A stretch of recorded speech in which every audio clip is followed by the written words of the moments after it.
Darius Meier will talk about the future of no work, who will survive on the labor market with advancing automation. Darius is a cybersecurity expert and political leader specializing in the intersection of science, technology, and politics. He has earned his PhD on the future of work with research focusing on how automation and AI will transform labor markets globally. Currently working with PwC Advisory, Darius explores the impacts of AI on cybersecurity and labor automation. Welcome, Darius. Thank you, Diana.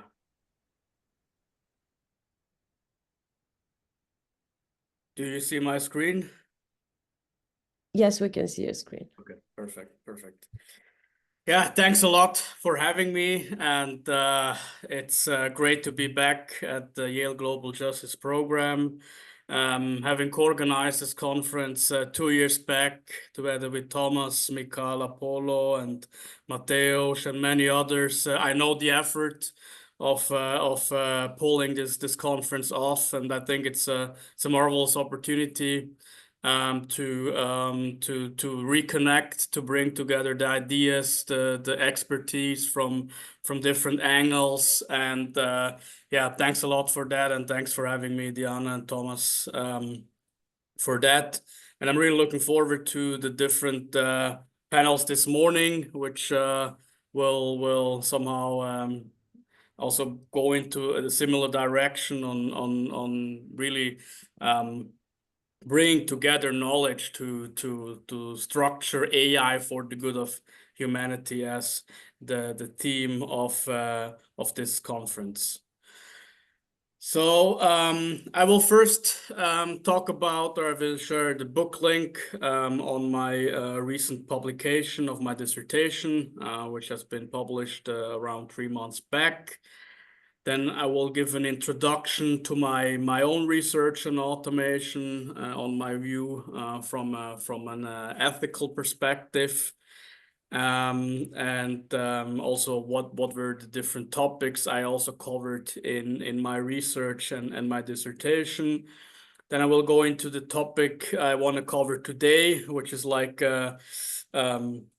an evolutionary step, focusing more on the future labor market with Gen AI, which is of course the next step in the whole automation efforts, and who will actually survive on the labor market. What are the tasks, the jobs that people will still be willing to pay money for, essentially for people then to survive, to feed their families, to engage, to have social interactions, and so on and so forth, and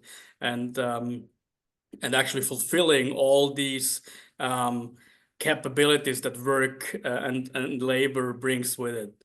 And then I will go into a discussion of policy implications. I will present one of the policy measures that I find has not been considered sufficiently in the whole discussion on AI and how to deal with AI, and what we need to do now in terms of making sure that AI serves humanity and not just the interest of a few. And then I'm really looking forward to the discussion and also on the framework and the implication I'm presenting today, because I'm really interested in also the feedback from the side of the fellows and participants today. So this is the book link to my recent publication. It has been published by the Nomos publishing house, and can be downloaded open access on the webpage and the e-library of the Nomos publishing house. Also, it can be ordered physically through the let's say common vendors like Amazon, etc. So that's also as an input and gives more insights into the research done in the last 4 years. The research has been, as mentioned, be done largely at Yale University in collaboration with Thomas here, with Yale Divinity School, with the Yale Group for Technology and Ethics. And so this is what came together on this research effort, and I'm very happy also to exchange today and find further synergies on how to proceed way forward. Introduction to my research. Of course, there's it's no longer necessary to state why this topic is so important, why it transforms our way of living, our way of work so much. It is now the topic that shapes our past, how we look at the past, our present, but also the future. And it's interesting. I had a talk before for this presentation, and yeah, I mean, we agreed that everyone is doing AI now at some point, so it's becoming unavoidable in all the different ways. And now it's of course the question of what we're gonna do in the future. If the labor market changes and when it changes, how we make sure that people have a dignified life. So there are three different developments and challenges I've been looking at in my research. I focus on the one hand on the labor market and its implications. So when automation technologies lead to increased productivity and decreased demand for labor, so you have more output per worker. This, as Jeffrey Sachs mentions, results in a redistribution of value from labor to capital. So with you need less capital to recreate recreate capital with few individuals and few workers having to be paid. And we see that clearly in the shift, for example, of big corporations and their market capitalization. So the capitalization of, let's say, the automotive industry in Detroit, with employing millions of people, has been not even 10% of the market capitalization we have now in the Silicon Valley, with less than 10% of the workers involved in the whole value chain. So this is one aspect I'm looking at in my research. Another one is the execution of work. Machines and AI increasingly takes over decision-making process at work and becoming a competitor of human employees in various fields. Specifically also if we look at content creation, research. I will get to that when I will talk about what kind of jobs and skills will still be required on the labor market. And also third, an important development to me personally as well, because it goes really deep into us as humans, as social individuals, are these new forms of unpaid work, which evolve with social media, with the way of how we share data and content, where data is becoming a commodity and private data generated through personal and professional activities is collected and monetized without compensating the specific individuals, which are creating the new forms of unpaid labor tied to digital self-food. For example, if you share content on LinkedIn, articles, and so on and so forth, which are no longer paid, and the same applies, of course, if you're creating content on other social media pages, etc. So in my research, I focused on work in an ethical context, with a focus on qualitative aspects and characteristics, looking at it from a capability standpoint and what capabilities are required to live a dignified life, with the role work plays in fulfilling not only the capability to have an income to survive, but also other features that work brings with it, like a contribution to social interactions and socialization mechanisms. So from an ethical perspective, it's clear that work should support and enable a dignified life. This also goes into the area of having a dignified salary, allowing individuals to feel valued and respected. and recognize that work holds intrinsic value. It's not just an extrinsic value as it would have seen from a purely economic standpoint, but work is mainly there as a driver for income and monetary income. But from an ethical perspective, it is clear that work holds intrinsic value as it contributes to personal identity, purpose, and also a dignified existence. Automation, I looked at the digital technologies, which eliminate paid human labor to strive for efficiency, where fewer people are then involved in an efficient and effective value chain. And also it, of course, affects those who are still required to work and need to additionally have or compete with the machine. And of course, digital transformation as an umbrella term, involving different technological shifts as part of this definition. So in the ethical analysis of my research, I looked at different key points like what are the opportunities and risks of the automation of work in relation to a life with human dignity. So of course, there are also benefits with automation when releasing from dangerous work and so on and so forth. What do advances in automation mean for a dignified life as paid work becomes increasingly scarce? So how are we able to make sure that individuals remain part of the workforce, remain part of the efforts for receiving a dignified income, and also what happens to those still involved in the work process and to society when machines replace human labors, and then also which policy measures related to automation are ethically meaningful to ensure a dignified life. So these are the different research questions I covered in my book. And of course, there are different policy instruments that I was also looking at, like social assistance schemes. How should we do, or how should we structure social assistance schemes? Is it a universal basic income that is required? Is it technology governance, like restricting AI usage? And this is also something which is mentioned a lot currently in the questions on how to govern AI.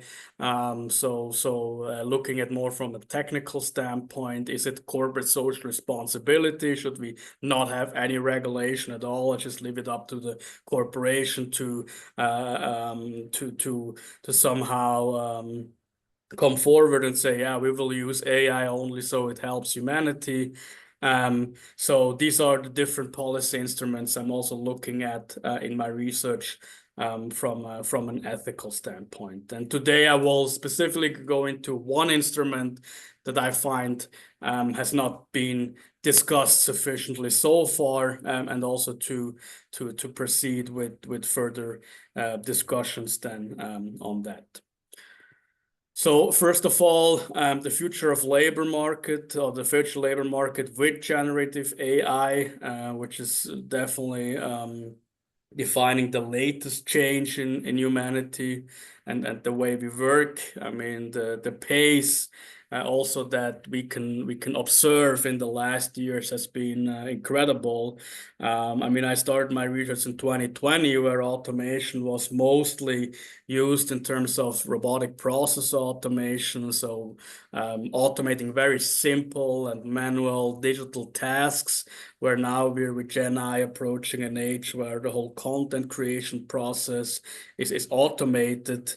And I mean, if we look back 20 or 30 years back, it was still usual that the same profession and job was carried on from the father to the son. So in that sense, we really have the development pace has accelerated heavily over the last years. Maybe just quickly go through that. So what are the current relevant jobs and skills that are considered on the labor market?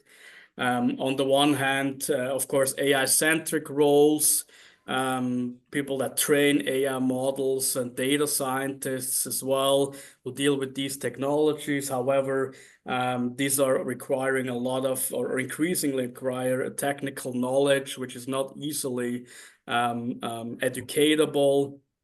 Creative and strategy oriented roles, which are really close to the customer, which involves like holistic problem solving from a regulatory technical standpoint and so on and so forth.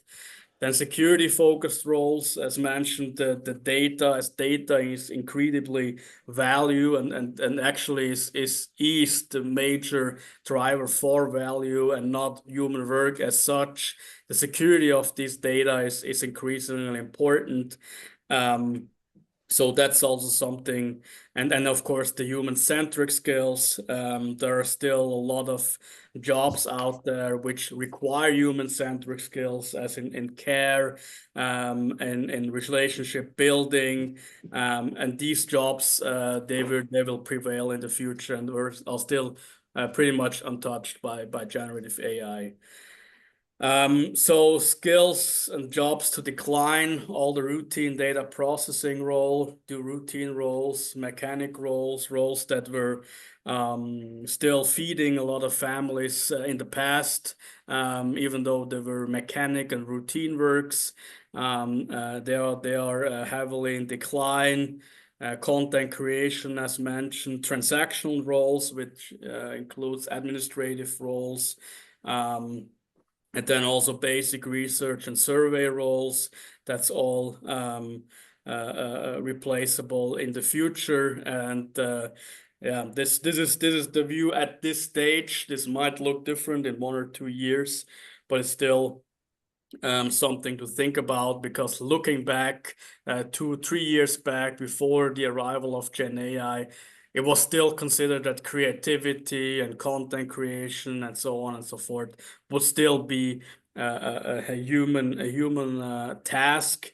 However, the automation of also of communication has increased heavily and is now already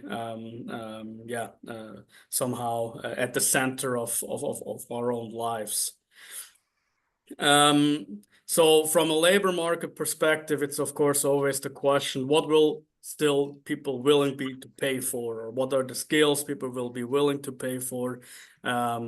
So as mentioned, on the forefront, certainly the human-centric skills and services, where we go into care, medical attention, and leadership skills, leading individuals and humans, problem solving where AI is not yet capable of. This also involves, of course, interhuman sales activities, learning and education in a more practical hands-on environment. Then security will increase and gain relevance. And in content and media, there will be a consolidation. So there will still be a very few content creators which will receive certain payments for high quality content, but the vast majority of content created works and tasks will no longer be able will no longer survive and be paid for, because also the willingness for individuals to pay for information and content has reduced heavily in the last 2-3 years. And of course, as mentioned, the technical expertise on these emerging technologies are important. In addition, of course, something that's always forgotten is there are certain roles that are resistant to AI displacement. And these are skills like in trades or in craftsmanship, hands-on roles like electricians, plumbers, carpenters, mechanics, maintenance workers. These professions will still be out there, and there will be a willingness to pay for these roles and works. So yeah, just getting back to the slides before, or as a resume, this is there are certain jobs that will survive, especially as mentioned, the human-centric roles, security, complex problem solving, and as well these roles which are very resistant to AI displacement because they can only be done hands-on, and they're also not subject to outsourcing and so on and so forth. And then again, entry-level jobs will disappear, which will bring forward a lot of challenges also in terms of how companies and individuals will educate their own people, because these entry-level jobs will no longer be there or will be automated and no longer incentivized to pay someone for these jobs. And this also affects standardized customer support and service roles and so on and so forth. So let me, in the remaining time, point out one important policy instrument that I also want to raise a bit the awareness for it, because I haven't seen it discussed adequately, and I think it's an important topic to address in order to somehow alleviate these threats and dangers we are having.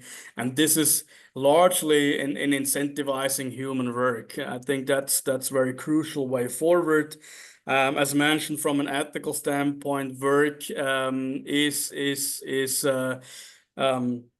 absolutely important for not only receiving a sufficient income, but also to develop personal skills, social skills, being part of society, creating your own identity, being part of the community, and participate as humans in society and community. And therefore, we need to incentivize human work. And how do we incentivize human work in the time of AI? I really think it's a taxation. It has received very little attention so far from a policy side. I will also discuss briefly why this is the fact. So here important is to mention that the current tax system is still primarily targeting labor rather than capital or technology, which is a great issue in regards to the developments we have with increased productivity, with lower labor costs, and labor-related tax. They make out of in most countries between 50 and 100% of the tax income. In most countries it's about 70% of higher. So the rest is corporate tax, capital tax, etc., etc. So, and this also includes taxes on social security, taxes on pension funds, and so on and so forth. So taxes on capital that was created through work and human labor. And the technology corporations, and that's why I'm saying it's not fit to our times. The technology corporations are now accumulating huge capital while employing way fewer workers than before. So they are able to spend this capital, and they're not properly taxed for this. This is also an issue because of they can be physically present someone else, but digitally they can create income for the company in other countries digitally without employing individuals. And also the taxation system lacks global alignment. We see that with the recent OECD corporate tax. Some countries, they don't play along, others do. And this is still the same issues that certain nation states are not playing according to rules, even though agreed to them. And this is a big issue that is taking up further pace now with digitization, and creates even more inequality way forward. And the tax system that we have is especially imbalance. Has an imbalance in taxing human labor versus AI. The problem is we're taxing human labor, we're taxing humans, their social security, and humans compared to AI, they require vacation, they require free time, etc., etc. So the way we're taxing at the moment, we're incentivizing AI, we're incentivizing the replacement of human labor, and that's an issue that I think needs to be tackled. So it's very necessary to adopt there also a balanced view, and because especially the AI development we had in the last years really triggers this even more now. Yeah, that's the tax burden on human labor and the workers is too high compared to how we incorporate these technology corporations and those who are employing technology. So my recommendations, of course, there's more discussion required on how to specifically pull this forward. There has been initial ideas, but this needs to be framed and structured way more. So we need to abolish labor-related taxes to incentivize human labor. So it's again more. It's more there's more incentive to employ humans, so we de-incentivize the usage of AI for the purpose of replacing humans. So this is something I would recommend, and I would also recommend to classify automation technologies as either capital or labor for tax purposes. So the focus of the tax needs to shift from labor towards capital or technology, so that we have, and this will benefit the laborers. This will provide more income for the countries to provide social assistance schemes, maybe even a universal or a basic income at some point. And this would be very beneficial from an ethical perspective to, on the one hand, make sure individuals receive the income for a dignified life, but also still are able to participate in the labor market. So I think with that, I have taken more than my 20 minutes. Thanks a lot for your attention, and I'm looking forward to the discussion with all of you. Thank you so much, Darius. We can take a couple of questions still. Your presentation was really interesting, and I'm sure we have some people that want to ask you a question or two. Yeah. Jim Henry, can I jump in? Yes. Yeah, please, Jim. Hi. Okay, good. I really enjoyed your presentation. I think it's quite disturbing. I had a number of points. It's pretty US-centric, this whole analysis, and I'm wondering if you've given any thought to the impact on labor markets in Global South. Other countries are going to be directly affected, and then the repercussions of that on the rest of us.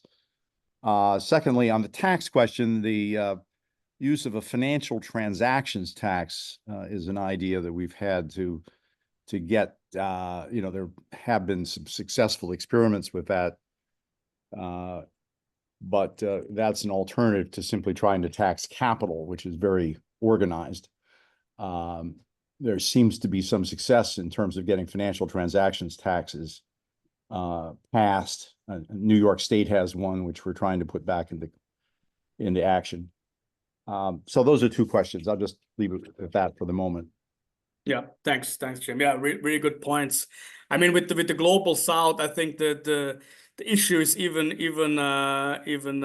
worse in terms of, with these kind of technologies, you can also automate. Like, for example, if you look at mining, you can use a lot of automation technology. You can put these people doing manual work out of work. You can basically control these technologies from tax havens, out of tax havens. You pay tax in tax haven, but you're actually exploiting or using the resources from other countries. So I think from that end, this is even worse. And I think well, maybe regarding the second questions, yeah, I mean these taxations on. There has been a lot of taxation on, micro taxes on transactions and so on and so forth. I think it's always a promising idea. I have never seen it work out. I think the legislative processes are too weak globally to take this at hand. Of course, the status quo in the tax system is beneficial to technology corporations. The status quo is beneficial to financial corporations as well. So in that end, I think it's difficult to say then who should really enforce these taxes. And I agree. I mean, you know, with the OECD tax, we had this issue. No, I mean, the US pushed it forward for other countries to adopt. They didn't adopt it then, so they left others to adopt this minimal corporate tax and remained with their own tax havens. So I think in that end, it's a huge lack of global coordination. And I think for the global South, it's even more difficult because a lot of individuals rely on manual work, or more rely on manual work than in the global North. I mean, let me just make one point further on this question. The portrait you lay out here, I mean, I know there will be jobs in some sectors that will grow and so forth. The overall balance, however, portrays still a pretty radical shift in social power. And historically, the US in particular had a very militant labor market. I mean, a very militant labor organizations. Have you had any encounters with the unions? I mean, should we introduce you to the folks we're working with in New York on union issues and taxation? I just wonder what's the reception for this kind of analysis? And I mean, this portrays us all sort of having a welfare society. We all go on welfare at some level, and or we get poor, yeah. So, or we get poor. So it's a fairly grim scenario that I think would, you know, provoke some resistance. Yes. I have actually in 2 weeks, I have a panel discussion with the ILO. So they have a slightly different approach on that. I mean, feel free to participate there. It's going to be online and in Geneva in person. Yeah, this is the issue. Yeah. Okay, thank you. Thanks, Jim. Thank you so much, Darius.